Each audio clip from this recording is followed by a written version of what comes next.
بسم اللہ الرحمن الرحیم۔ السلام علیکم۔ بوڑھے ہشام کی گرجدار آواز سن کر ایک مرتبہ تو بلوئیوں کے پورے گروہ کو جیسے سانپ سونگھ گیا۔ غدارو، دروازہ توڑ کر تم اپنی موت کو آواز دو گی۔ اندر داخل ہونے سے پہلے 1000 مرتبہ سوچ لینا کہ تمہارے سامنے وادی حجاز کا مایاناز شمشیر زن ہشام بن عدی کھڑا ہے۔ لیکن چند ثانیے بعد بلوئیوں کے گروہ میں موجود 3-4 نقاب پوشوں نے ہشام کے گھر کا دروازہ توڑنا شروع کر دیا۔ اب ہشام کے اعصاب پوری طرح تن گئی اور اس کا چہرہ غصے سے سرخ ہو گیا اور وہ سینہ تان کر کھڑا ہو گیا۔ اسی اثناء میں دروازے کا ایک ٹکڑا گرا اور تینوں نقاب پوش بلوئی اندر گھستے چلے آئے، لیکن بوڑھا ہشام کسی سیسا پلائی ہوئی دیوار کی طرح ان کے راستے میں ڈٹ گیا۔ اس کی تلوار جب جب وار کرنے کے لیے بلند ہوتی تو اس کے حلق سے خالص عربی لہجے میں اللہ اکبر کا نعرہ نکلتا۔ اب صورتحال یہ تھی کہ ایک اکیلا بوڑھا ہشام اپنی لمبی تلوار پر بیک وقت کئی بلوئیوں کو روکے ہوئے تھا۔ کسی کی مجال نہ تھی کہ کوئی ایک قدم بھی آگے بڑھ پاتا۔ کیسر کے جاسوسوں کو محسوس ہونے لگا جیسے تنہا یہ شخص ان کے ارادوں کو ناکام بنا دے گا۔ ہشام کی ایک تلوار کئی بلوئیوں کو روکے ہوئے تھی۔ اسی اثناء میں اندرونی کمرے کے دریچے سے سنسناتا ہوا تیر آیا اور ایک نقاب پوش کی گردن میں پیوست ہو گیا۔ نقاب پوش کسی بیل کی طرح لڑکھڑاتا ہوا زمین بوس ہوا ہی تھا کہ ایک اور سنسناتا ہوا تیر بلوئیوں کی طرف لپکا۔ ادھر ہشام کی تلوار بھی یکے بعد دیگرے بلوئیوں کے بازو اور گردنیں کاٹ رہی تھی۔ آسمان کے تارے دیکھ رہے تھے کہ ہشام کی جوانی پھر سے لوٹ آئی تھی۔ سکینہ دریچے سے تاک تاک کر ایسے تیر چلا رہی تھی کہ بلوئیوں کے لیے ڈیوڈی میں جم کر کھڑا رہنا مشکل ہو گیا اور وہ قدم بقدم پسپا ہونے لگے۔ یہ دیکھ کر ہشام کی ہمت اور بڑھی اور اس نے اچھل کر ایک نقاب پوش پر کھڑی تلوار کا وار کر دیا۔ نقاب پوش کی گردن کٹ کر دور جا گری۔ یہی بلوئیوں کا سردار تھا۔ بلوئیوں نے اپنے سردار کو گرتے دیکھا تو الٹے قدموں باہر کو بھاگے اور آن کی آن میں ڈیوڈی خالی ہو گئی۔ اب بوڑھا ہشام اپنی خون آلود تلوار لیے دروازے میں آ کر کھڑا ہو گیا اور بزدل بلوئیوں کو للکارنے لگا۔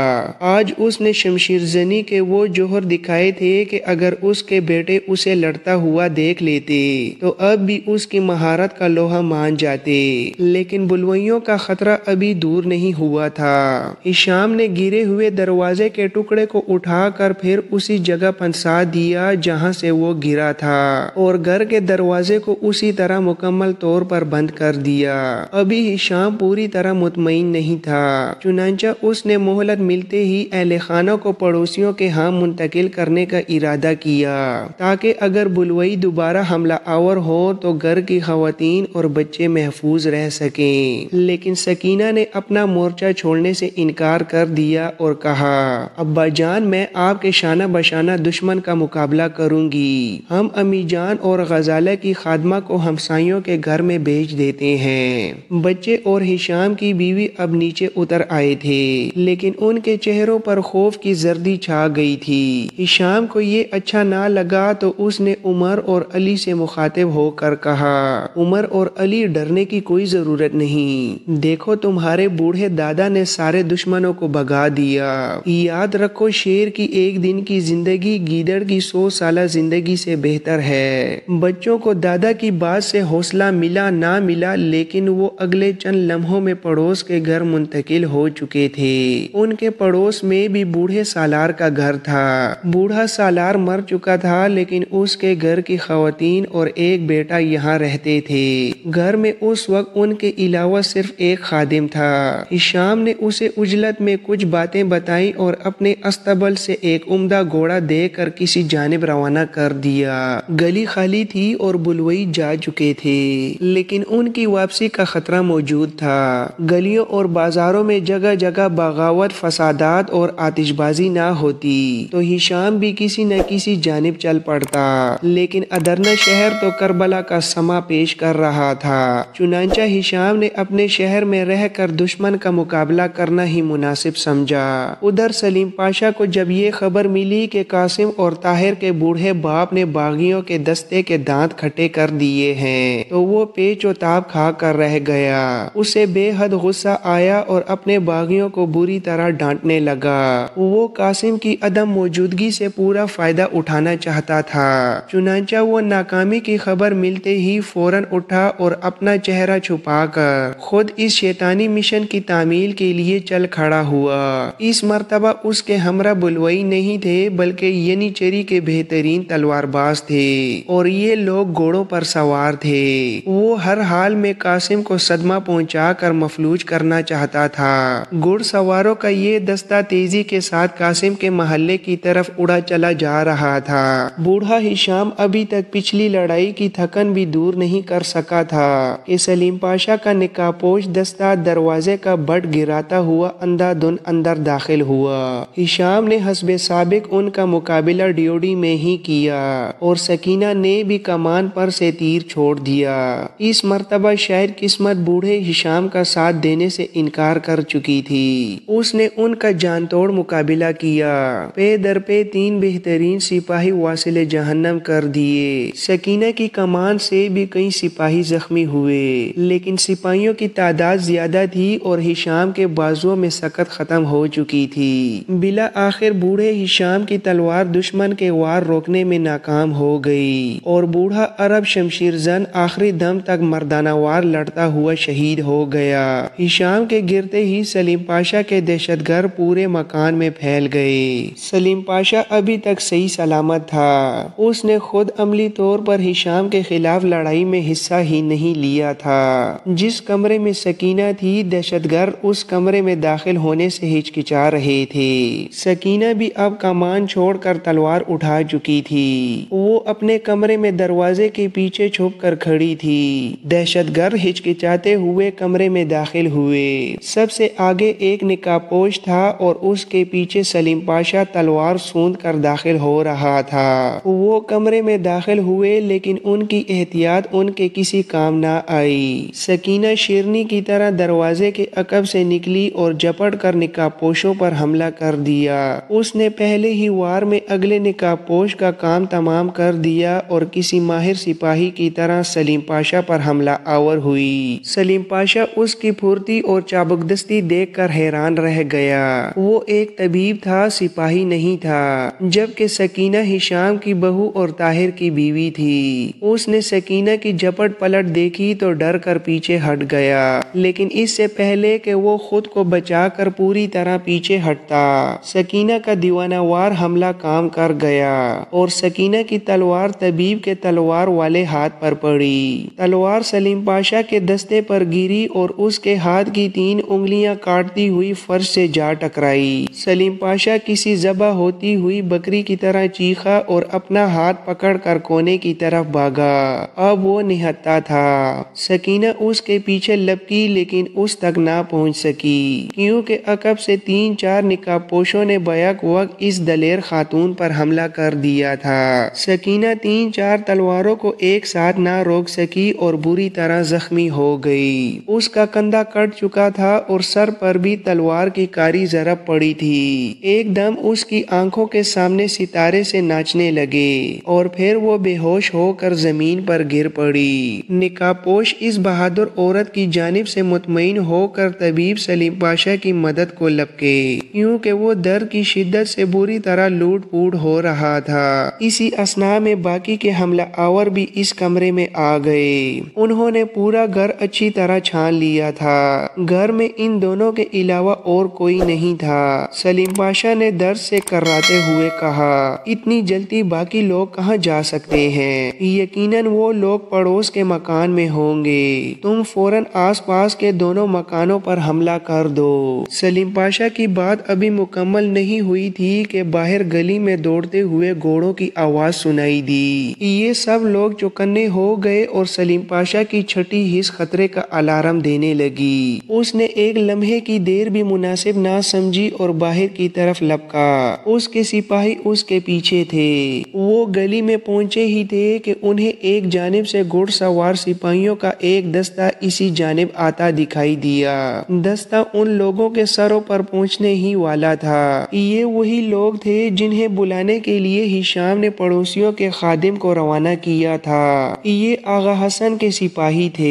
قاسم بن ہشام کے دوست آغا حسن نے دہشت گردوں کو قاسم کے گھر سے نکلتے دیکھا اور نعرہ مارتے ہوئے ان پر حملہ کرنے کے لیے گھوڑا دوڑا دیا، لیکن سلیم پاشا کے سپاہی ان لوگوں سے لڑنے کی ہمت نہیں کر سکتے تھے، چنانچہ وہ سب چھوڑ کر بھاگے۔ آغا حسن نے للکارتے ہوئے اپنا گھوڑا ان کے پیچھے ڈال دیا اور بہت جلد قاسم کے باپ اور بابی کے قاتلوں کو جا لیا۔ انہوں نے آنن فانن میں تمام دہشت گردوں کا صفایا کر دیا، لیکن سلیم پاشا نکل چکا تھا۔ وہ سب سے پہلے باہر آیا تھا اور سب سے پہلے اپنے گھوڑے پر سوار ہو کر یہاں سے فرار ہو گیا تھا۔ آغا حسن دہشت گردوں سے نمٹ کر واپس لوٹ آیا، لیکن اس کا دل زور زور سے دھڑک رہا تھا اور اس کے ذہن میں طرح طرح کے خیالات پیدا ہو رہے تھے۔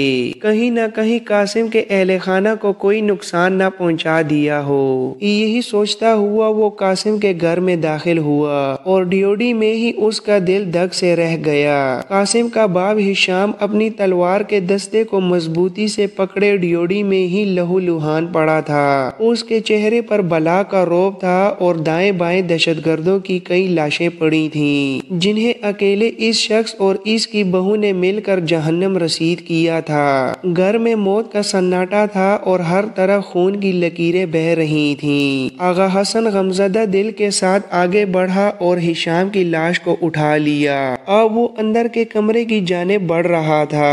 اسے یقین ہو چکا تھا کہ قاسم کے اہل خانہ شہید ہو چکے ہیں۔ وہ کمرے میں داخل ہوا تو اسے ایک خاتون کی لاش نظر آئی جس کا سر اور کندھا زخمی تھا، اور یہ باوقار خاتون بھی اپنی شمشیر اپنے ہاتھ میں لیے اوندے منہ پڑی تھی۔ کمرے میں ایک نقاب پوش کی لاش بھی پڑی تھی اور ہر طرف خون ہی خون تھا۔ آغا حسن کے لیے یہ بہت بڑا صدمہ تھا۔ اسے رہ رہ کر خیال آ رہا تھا کہ وہ اپنے دوست قاسم کے گھر والوں کو نہ بچا سکا۔ گھر کا سامان بری طرح بکھرا پڑا تھا اور ہر چیز پر سرخ لہو کے چھینٹے تھے۔ وہ ابھی تک گم سم کھڑا کمرے کا جائزہ لے رہا تھا۔ اس نے ہشام کی لاش ایک تخت پر رکھی اور اپنے ساتھیوں کو پورے مکان کے جائزے کے لیے کہا۔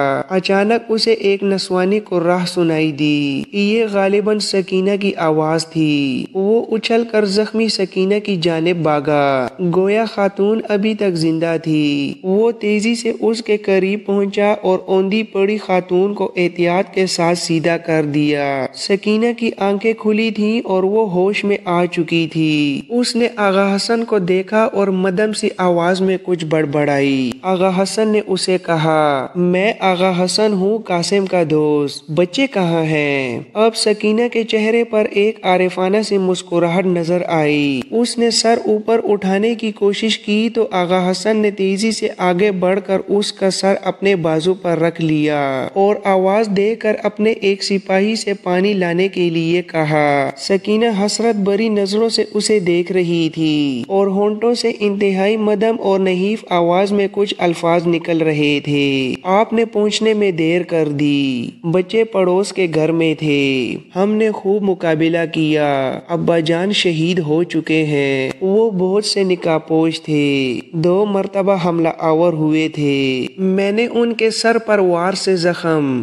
سکینہ کی سانسیں اکھڑنے لگیں۔ آغا حسن کا ساتھی پانی لے آیا تھا۔ آغا حسن پانی کا پیالہ سکینہ کے ہونٹوں سے لگانے لگا۔ کچھ پانی تڑپتی ہوئی سکینہ کے منہ میں گرا اور کچھ باہر بہہ گیا۔ پانی کے قطرے سکینہ کے حلق میں اترے تو وہ ایک بار پھر سنبھلی اور کہنے لگی، میرے بچے لے آؤ، میرے بچے کہاں ہیں؟ آغا حسن نے فوراً اپنے سپاہیوں کو حکم دیا کہ پڑوس کے گھر سے بچوں کو لے آئے اور وہ سکینہ کو تسلی دینے لگا۔ بہادر خاتون، ہم سب سپاہی آپ کی عظمت کو سلام کرتے ہیں، آپ گھبرائیں مت، آپ صرف زخمی ہیں، میں ابھی آپ کو طبیب کے پاس لے چلتا ہوں۔ لیکن اس کی آنکھوں میں مایوسی کی جھلک تھی، اسے اپنے زندہ بچ جانے کی کوئی امید نہیں تھی۔ کچھ ہی دیر بعد گھر کے صحن میں قاسم کی ماں کے رونے کی آواز سنائی دی اور ساتھ سکینہ کے بچے بھی آ گئے تھے۔ یہ بڑا دردناک سما تھا۔ عمر اور علی گمسم کمرے میں داخل ہوئے، ان کے چہرے ہلدی کی طرح زرد ہو رہے تھے۔ ننھے عمر اور علی کی آنکھوں میں ایک انجانی سی حسرت اور معصومانہ سی کیفیت تھی۔ ننھے عمر اور علی اپنی شہید ہوتی ماں سے ملنے جا رہے تھے۔ آغا حسن سے یہ منظر دیکھا نہ گیا۔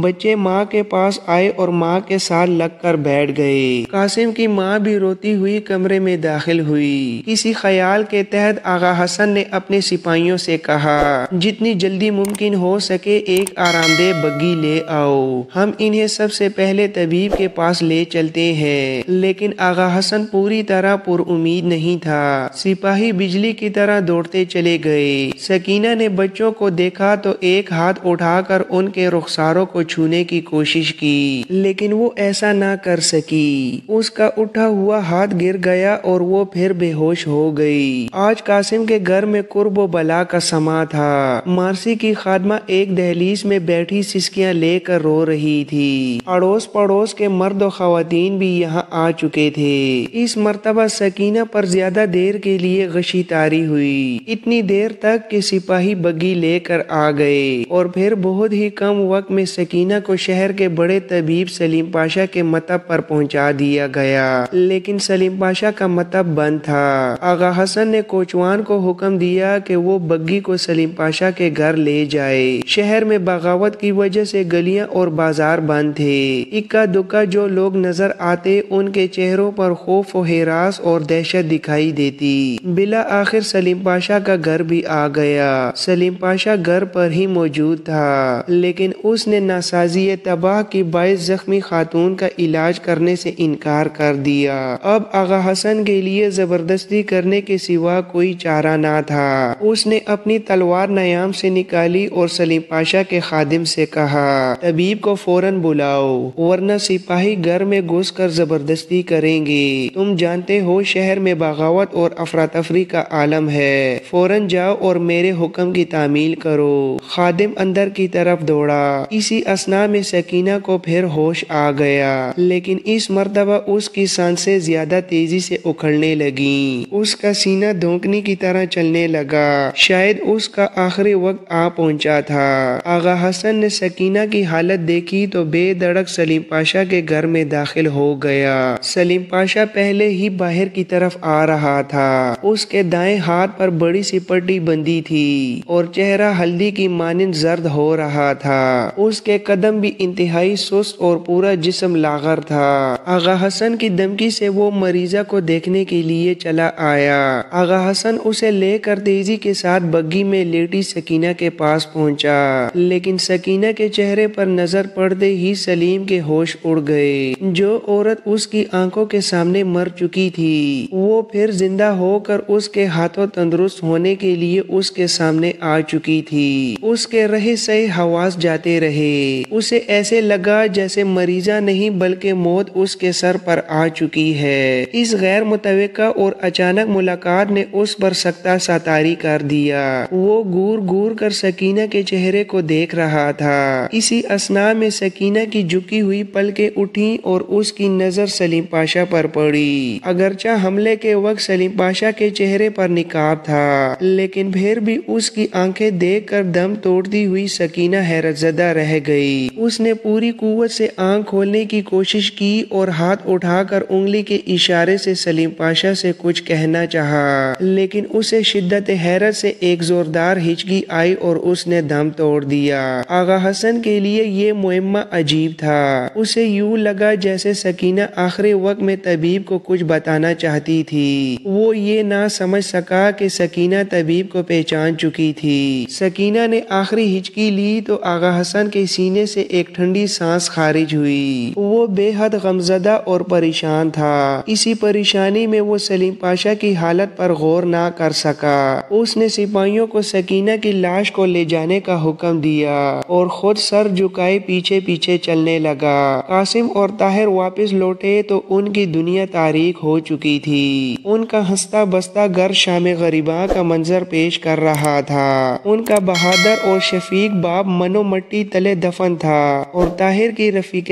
حیات اس کے دکھ سکھ کی ساتھی سکینہ بھی شہر خاموشاں کی باشندہ بن چکی تھی۔ ننھے عمر اور علی اپنی ماں کی یاد میں رو رو کر ہلکان ہو گئے تھے۔ قاسم اور طاہر کے لیے یہ صدمہ انتہائی ناقابل برداشت تھا۔ وہ سلطان مراد خان ثانی کو واپس لانے کے لیے عیدین گئے تھے۔ انہوں نے سلطان کی خدمت میں دارالسلطنت میں بغاوت کا کچھ ایسا نقشہ کھینچا کہ سلطان فی الفور واپسی کے لیے تیار ہو گیا۔ وہ سلطان کو تو گوشہ عزلت سے نکال کر ادرنا واپس لے آئے، لیکن اب شدت غم کی وجہ سے ان کا خود گوشہ عزلت میں جانے کا وقت تھا۔